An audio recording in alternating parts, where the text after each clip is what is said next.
You know, when we normally talk about the concept of paranoia, we tend to frame it as like an individual affliction. Right, like a single person locked in a room somewhere. Exactly, like drawing connections on a cork board with red string, just entirely convinced that the world is out to get them. It's very isolating, it's singular. Yeah, very personal kind of madness. But today, I want to ask you to kind of scale that concept up. I want you to imagine the psychology of entire institutions, specifically the anatomy of institutional paranoia. Oh, that is a terrifying concept. It really is. Think about what happens when you have this highly secretive, just incredibly insular organization, like a shadow government or a secret society that has spent centuries, literally centuries, operating on absolute control and absolute observation. They build these massive, impenetrable walls, right? Yeah. Just to keep the outside world out. Yes, and they exist in this perpetual state of quiet omniscience. They are the watchers. But what happens to the collective mind of that organization when they suddenly and horrifyingly realize there is a deadly terminal rot entirely within their own foundation? I mean, it is the absolute definition of a systemic collapse. Yeah. Because when your entire operational reality is predicated on the idea that you are the ones who observe, that you're the ones who just know everything, the sudden revelation of a blind spot isn't just, a logistical problem. Yeah. It is a total existential crisis. Oh, absolutely. And in the context of the Keepers, which is this ancient, supposedly infallible order we are examining today, they are an organization built entirely on observation, on maintaining equilibrium, right? On knowing the outcome of history before it even happens. Yeah, they literally read the future. Exactly. So the realization that they have a traitor among them completely shatters their reality. It leads to this instantaneous pivot from quiet omniscience to just blind bureaucratic panic. Welcome to the deep dive in the Onyx Codex. We have seen the Keepers manipulate the city from the shadows. But what happens when the shadows turn on themselves and the Watchers become the hunters? That is exactly the precipice we are standing on today. And if we connect this to the bigger picture of our last discussion, the stakes have just never been higher. No, they really hasn't. Nor have they been more intimately terrifying for our protagonist. So today we are digging through the Keeper Chronicles, the Compendium of Reproach, and these fragmented City Watch reports to understand how an omniscient society basically collapses from the inside out. It's a fascinating structural failure. It really is. And for the listener joining us, let's do a quick recap, because the sheer audacity of what happened in our previous deep dive really sets the stage for the absolute chaos of today's subject. We have to talk about what Garrett actually did to get here. Right, because we are following Garrett, the master thief, the ultimate cynic, the guy who since his early 20s wanted absolutely nothing to do with the Keepers after he abandoned their training. He basically just wanted to pay his rent, stay in the dark, and be left entirely alone. Yeah, exactly. But the Keepers, in their endless, irritating wisdom, forced him to return to their ranks. They needed him to help them interpret a looming apocalyptic event known only as the Unwritten Times.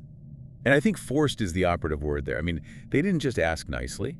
Oh, no. They leveraged his history, his specific skills, and his unavoidable connection to the city's fate.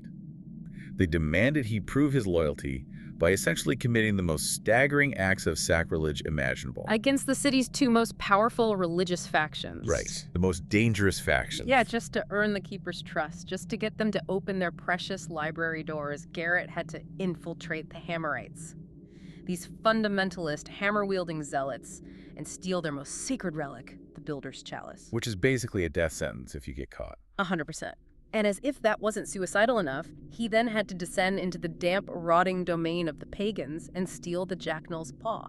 I really want to dwell on that for a second, because these aren't just like shiny trinkets sitting on a mantelpiece somewhere. No, not at all. These are the foundational holy objects of these factions. He risked bringing the wrath of literal gods down on his head.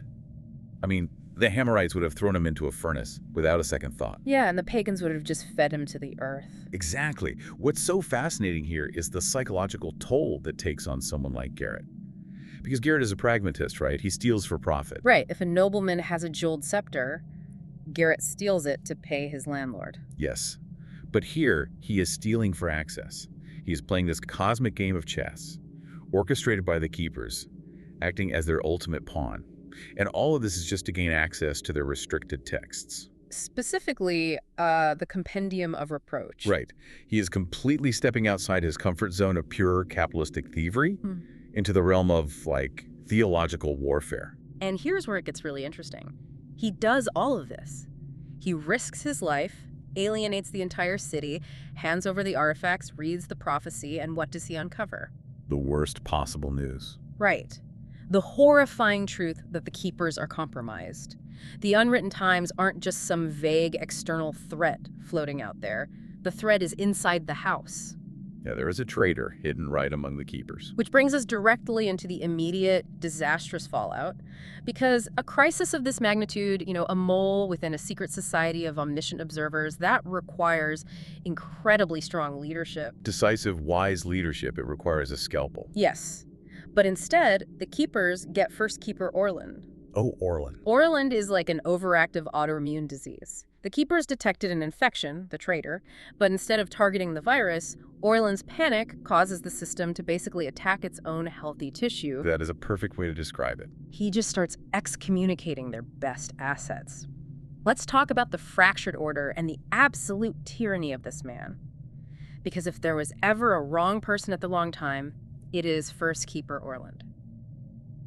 To really understand Orland's catastrophic failure of leadership, we first need to look at the structure he is desperately trying to control.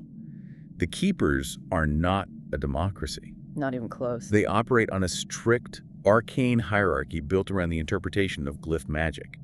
And this is an ancient, primal energy that allows them to remain invisible, manipulate matter to a limited degree, and foresee the future. Okay, wait, stop right there for a second. Because we toss around the phrase glyph magic and foresee the future like it's just, reading tomorrow's newspaper. Right, like checking the weather. Yeah. I want to understand the mechanics of this. How exactly do they foresee the future? Are they looking into a crystal ball? Are they having prophetic dreams? Because the sources mention the interpreter and the translator, and it sounds incredibly grim. It is deeply grim.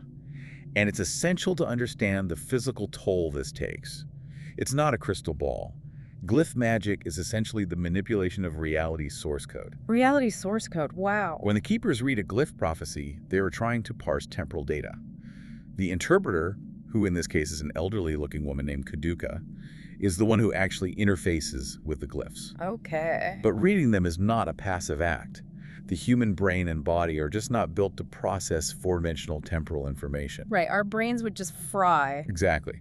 When Caduca reads the glyphs, the primal energy courses through her nervous system. It accelerates her cellular oxidation. It literally drains the life right out of her. So it's essentially radiation poisoning, but magical. That is a very apt analogy.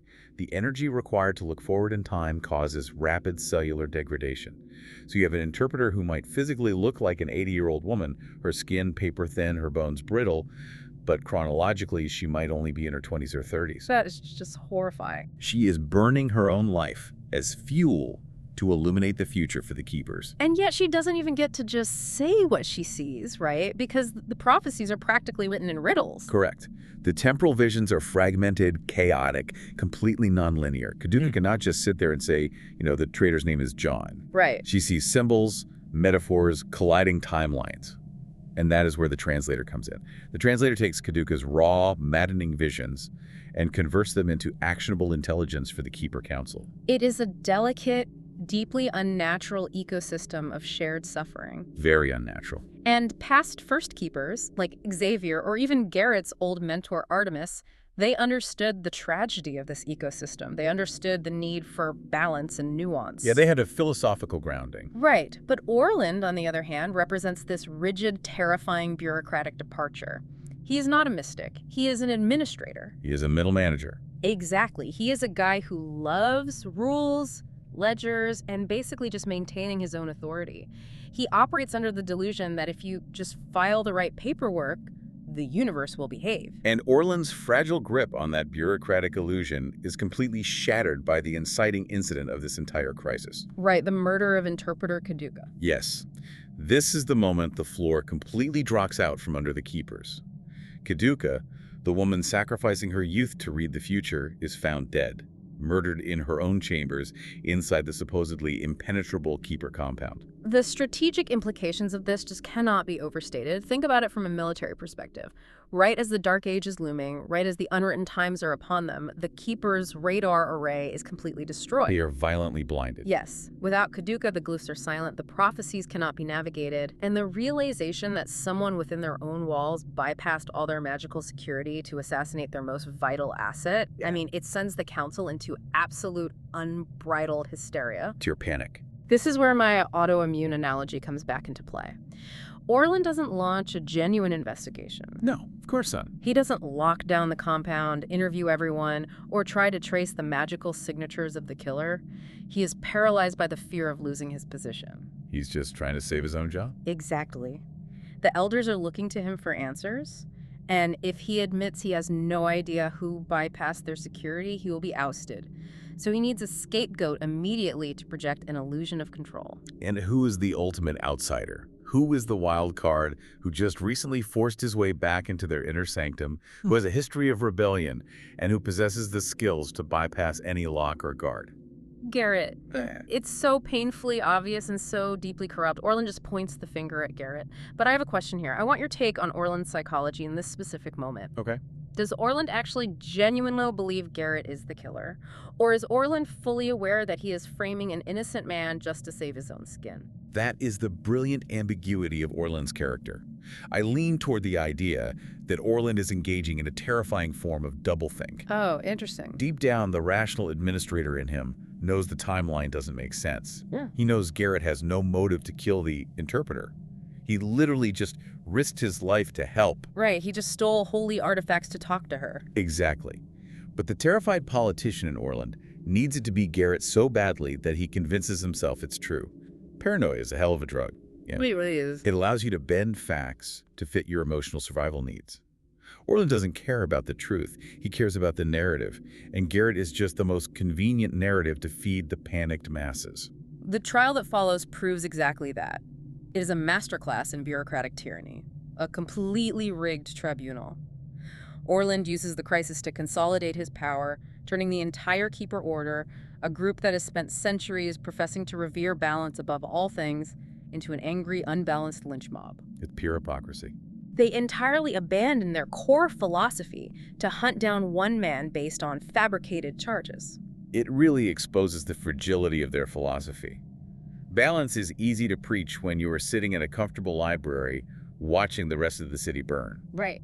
But the second the flames lick your own robes, you throw your ideals right out the window. But Garrett, being Garrett, doesn't just sit there and accept his fate. He escapes, he slips through their fingers, which is exactly what he does best. Natural. And his escape pushes Orland from calculated panic into a desperate, foaming frenzy. Orland is losing his grip, and in his desperation, he makes a move driven entirely by panic rather than wisdom.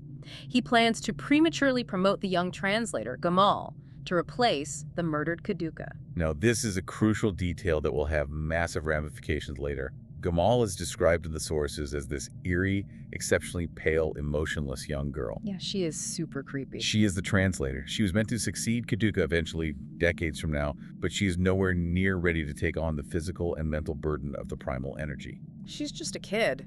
Promoting her, in the midst of this chaos, is a clear signal that Orland is abandoning protocol for the sake of appearances. He needs an interpreter in the seat to calm the elders, regardless of the consequences to the girl or the accuracy of the readings. So Garrett is now officially excommunicated. He is a hunted man, chased by the very people who trained him how to hide in the first place. That's the irony. They taught him everything he knows. Yeah, and now he has no access to the Keeper archives, no allies within the council, and the clock is ticking on the unwritten times.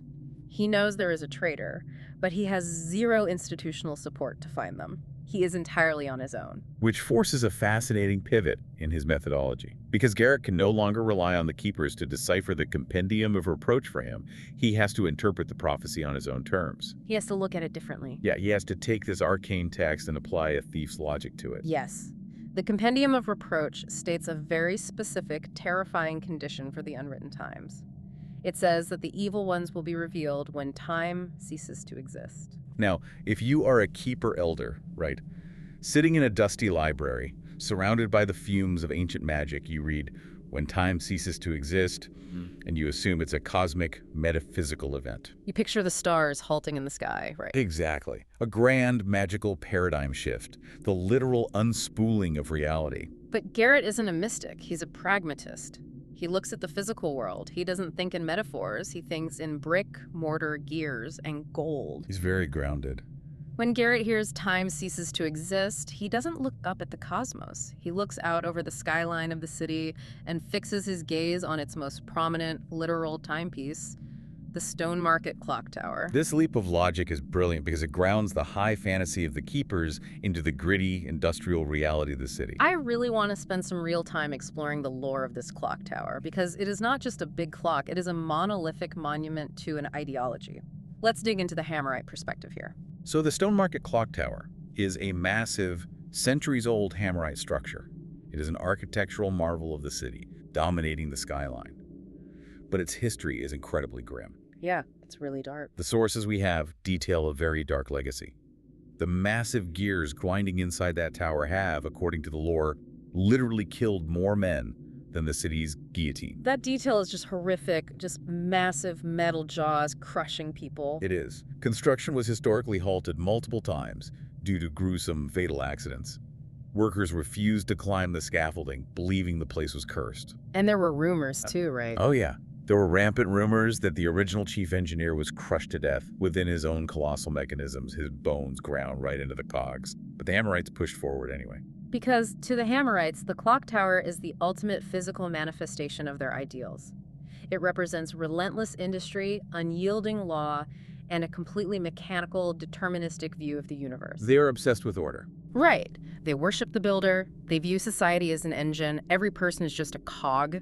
If a cog breaks, or in the case of the clock tower workers gets crushed into paste, you don't stop the machine. You just sweep up the mess, replace the cog, and the machine keeps turning. Yeah. Efficiency above humanity. And the Keepers, in their own arrogant way, view time similarly. Their prophecies are a machine. They believe history is predetermined, etched in glyphs, moving inexorably forward from age to age. They observe the machine of time, much like the Hammerites revere the machine of the clock tower. Wait, hold on. I want to push back on something here. Let's look at Garrett's actions in the tower. Yeah. He infiltrates this mechanical behemoth to find a clue about the traitor, but his actions culminate in the total catastrophic destruction of the tower itself. Right. Are we giving Garrett too much credit as a philosopher here? I mean, is he really making a grand ideological statement against determinism by bringing the tower down? Or did he just need to break the gears to survive an ambush, and the tower collapsing was just a massive destructive accident? That is a highly debated point in the lore analysis, actually. But I firmly believe the destruction is a synthesis of both pragmatism and deep subconscious ideology. Okay, unpack that for me. Garrett's entire life has been a struggle for autonomy. The Keepers told him his life was written in their books.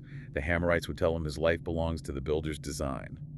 By sabotaging the central mechanism of the clock tower, he is absolutely doing what is necessary to halt the machinery to access the hidden areas. Right, he needs to get inside the works. But the scale of the destruction, the sheer finality of dropping the entire structure, that is Garrett violently asserting his ultimate agency. He is throwing a wrench, quite literally, into the gears of determinism. He is proving that the future is not written until he writes it. Wow. Whether it was an accident or an ideological statement, the infiltration itself is just a nightmare. Let's picture the mechanics of this climax. Garrett isn't just sneaking past guards and hallways. No, he is inside the machine. He has to climb through a vertical labyrinth of lethal swinging pendulums, crushing cogs the size of houses, and blinding steam vents. He has to systematically sabotage the coal-fired boilers and the escapement mechanisms that keep this ancient behemoth functioning. While dodging guards. Right. He is essentially doing open-heart surgery on a mechanical titan from the inside, while the titan is actively trying to crush him. And when he finally shatters the central gear, the scale of the destruction is apocalyptic for the surrounding district. The physical collapse of the Stonemarket clock tower is a seminal event in the city's history. It's massive. We are talking about thousands of tons of masonry, brass, and iron crashing down into the city streets. The deafening roar of centuries of architecture failing all at once, followed by the terrifying, suffocating silence of the great bells no longer ringing. He literally stops time in the city. Thematic implications aside, that is just a staggering visual. But let's look at those thematic implications because they are profound. The collapse of the Clocktower metaphorically shatters the Keeper's entire perception of time, doesn't it? Absolutely. Yeah. Because for centuries, the Keeper's prophecies were abstract. They were academic concepts contained safely within the pages of dusty books in hidden libraries. They read about time ceasing to exist and debated its philosophical merits. It was basically a thought experiment to them. Exactly. But Garrett's action forces those prophecies to violently crash down into physical reality. The rubble of the tower actually forms a physical arrow, the wreckage pointing directly toward the Hidden Keeper compound. That is such an incredible detail. It is. The abstract has become undeniable. Physical wreckage. Time, as the Keepers understood it, predictable, readable, controllable, has objectively ceased to exist. Their timeline is broken. So Garrett just dropped 1,000 tons of masonry on the city. He proved he can't be controlled by prophecies, by Hammerite engineering, or by Keeper politics. So Orland realizes that standard Keeper assassins, like the regular guards with swords and burrs, are completely useless against a man who can bring down a skyscraper. They're out of their league. Orland has to break the glass in case of emergency. He has to unleash something entirely unnatural. And this brings us to the most terrifying escalation in the narrative. Orland completely strips away the veneer of the benevolent Watcher and resorts to the Keeper's darkest, most secretive, most tyrannical weapon. We are moving into the realm of the Enforcers. Yes, I want to completely stop the narrative right here and just sit in this horror for a moment. Up until this point, listener, we have been dealing with physical stealth. If you put yourself in Garrett's soft-soled shoes, you know exactly how the rules of this world work. You know the physics of sneaking. Right. You are a master of the physical environment. You know how light bends around a pillar. You know the exact acoustic difference between a boot scraping on cobblestone versus stepping on a carpet. You can read the patrol route of a city watchguard, measure their sight lines, and slip past them like smoke. It's an art form. It is. Your entire survival depends on manipulating two physical senses, sight and sound. And now, Orland unleashes a death squad that doesn't play by those physics. The Enforcers fundamentally changed the genre of Garrett's experience from stealth action to pure psychological horror. Yeah. They are the Keeper's elite Black Ops assassins, but it's their physiology and their methodology that make them a nightmare. The sources describe them as having unnatural, almost insectoid movements. They're disjointed, moving in sudden, rapid bursts rather than the fluid walk of a human. They just twitch around. Yeah. And they don't have vocal cords, or at least they never use them. They are dead silent. They do not speak. They do not shout to each other when they spot you. Which leads to the most crucial, the most paradigm-shifting detail. Telepathic communication. Stop right there. Telepathy. I really need to understand how this works.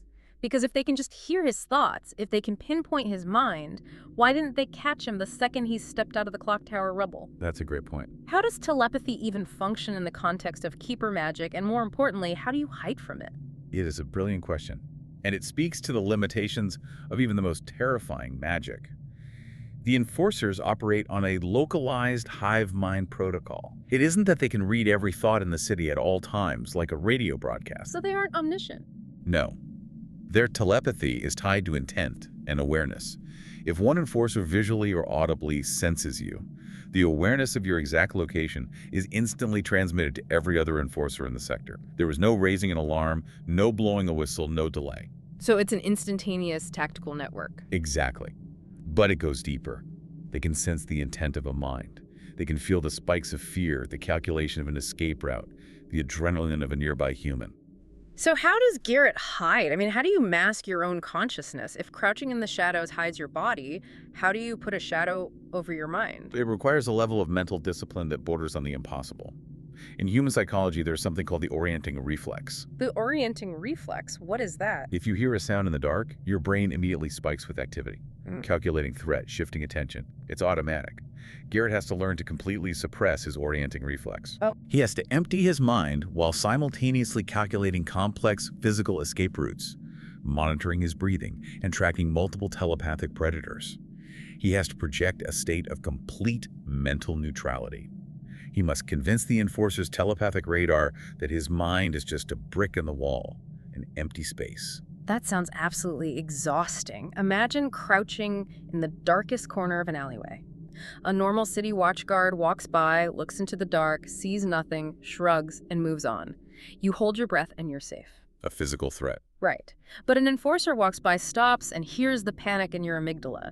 They sense the static of your thoughts. You aren't just hiding your body, you are actively wrestling your own survival instincts into submission. You are hiding from minds, not just eyes. It is an exhausting, terrifying paradigm shift. The enforcers represent the ultimate perversion of the Keeper's observational powers. Keepers watch the city, but the enforcers watch your very thoughts. It's the weaponization of awareness. And what makes this so much worse, what truly makes my blood boil about the Keepers, is the context we find buried in their own archives.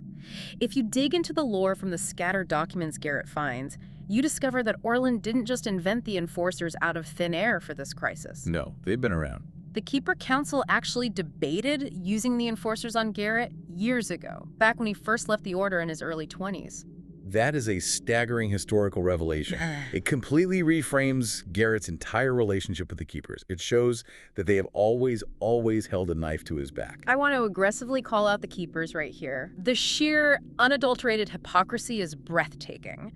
Think about how many times Artemis or the other elders lectured Garrett about balance. Oh, God. They talk down to him, treating him like a petulant child because he wants to steal gold instead of sitting in a library. They preach detachment and the noble burden of observation.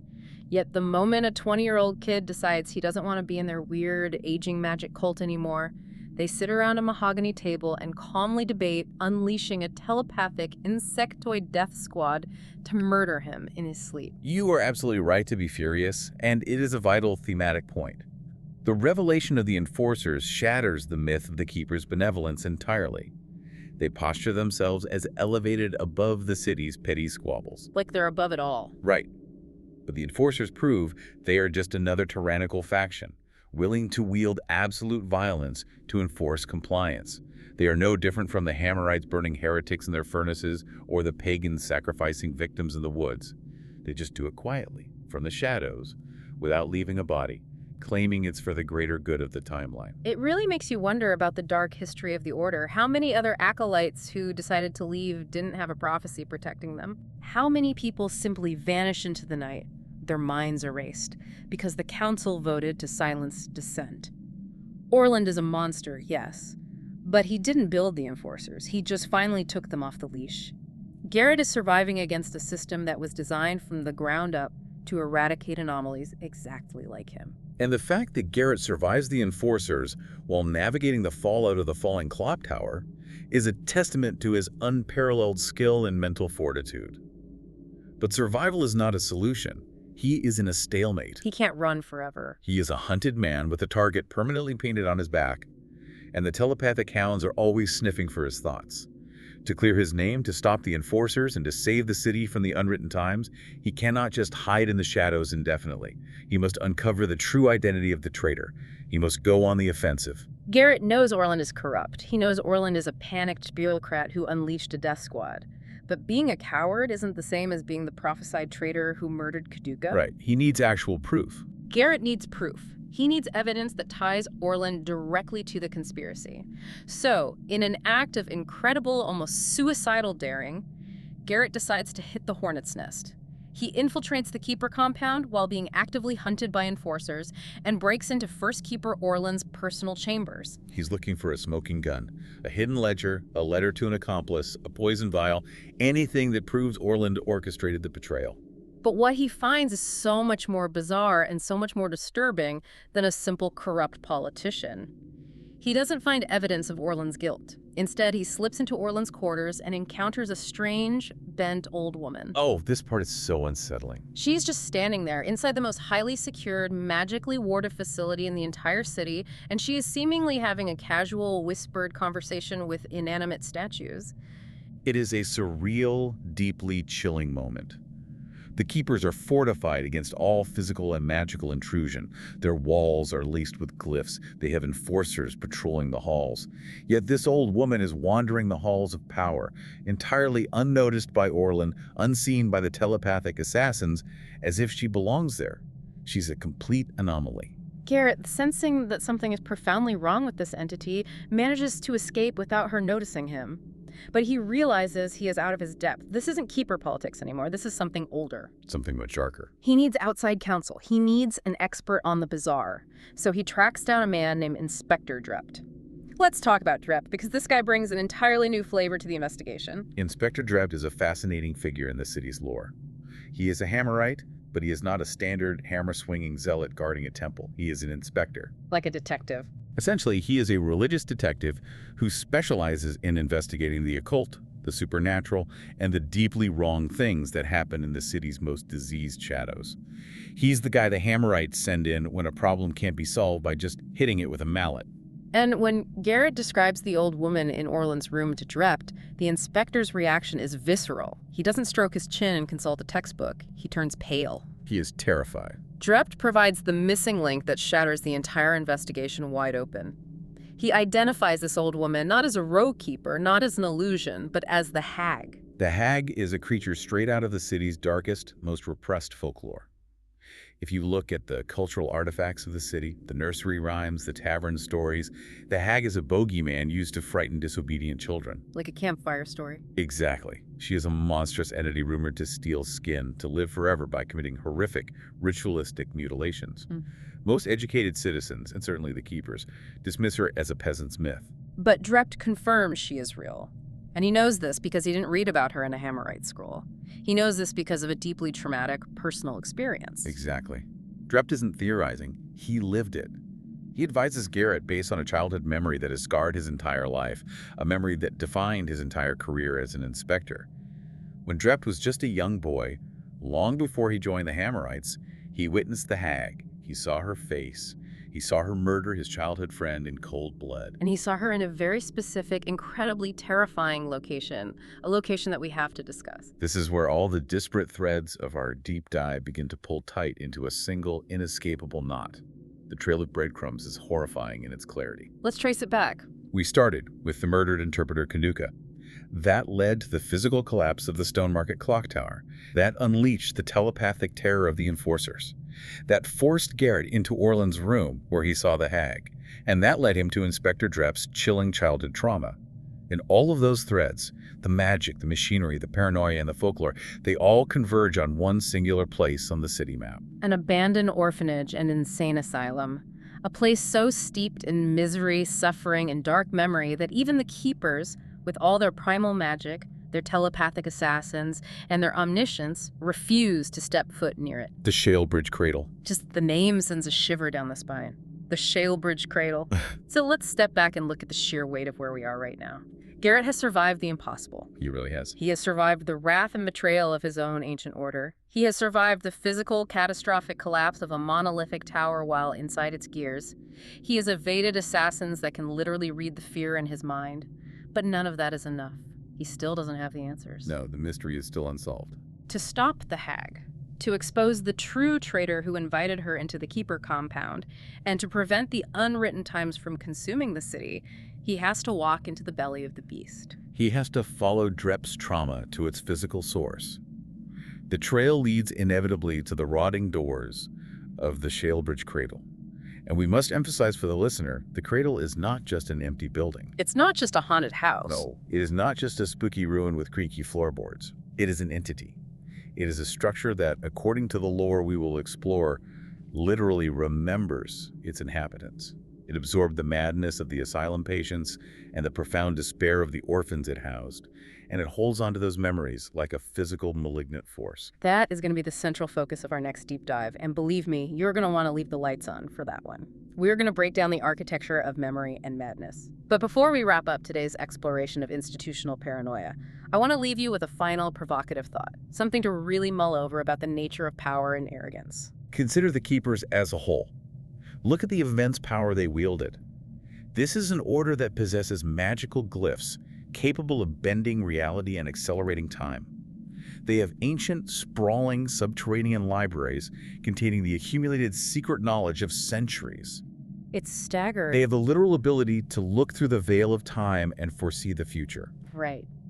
They're as close to omniscient gods as mortal men can get in this world. They have all the cheat codes to reality. And yet, what does it say about them? What does it say about any institution that believes it is untouchable? that their ultimate downfall, the absolute bloody collapse of their entire society, was caused by their own blind, staggering arrogance. They just couldn't see it. They spent centuries looking outward. They spent generations obsessively watching the pagans in their forests and the Hammerites in their forges, constantly manipulating the scales of balance in the city, playing chess with human lives. They were so busy looking through their grand telescopes at everyone else, analyzing every minor flaw in the city's factions, That they completely failed to see the monster standing right next to them in the archives. They built an impenetrable fortress against the outside world, and in doing so, they locked the nightmare inside with them. They were so paranoid about the city, they forgot to look in the mirror. Until next time, watch your step, stay out of the light, and remember, the archives never close.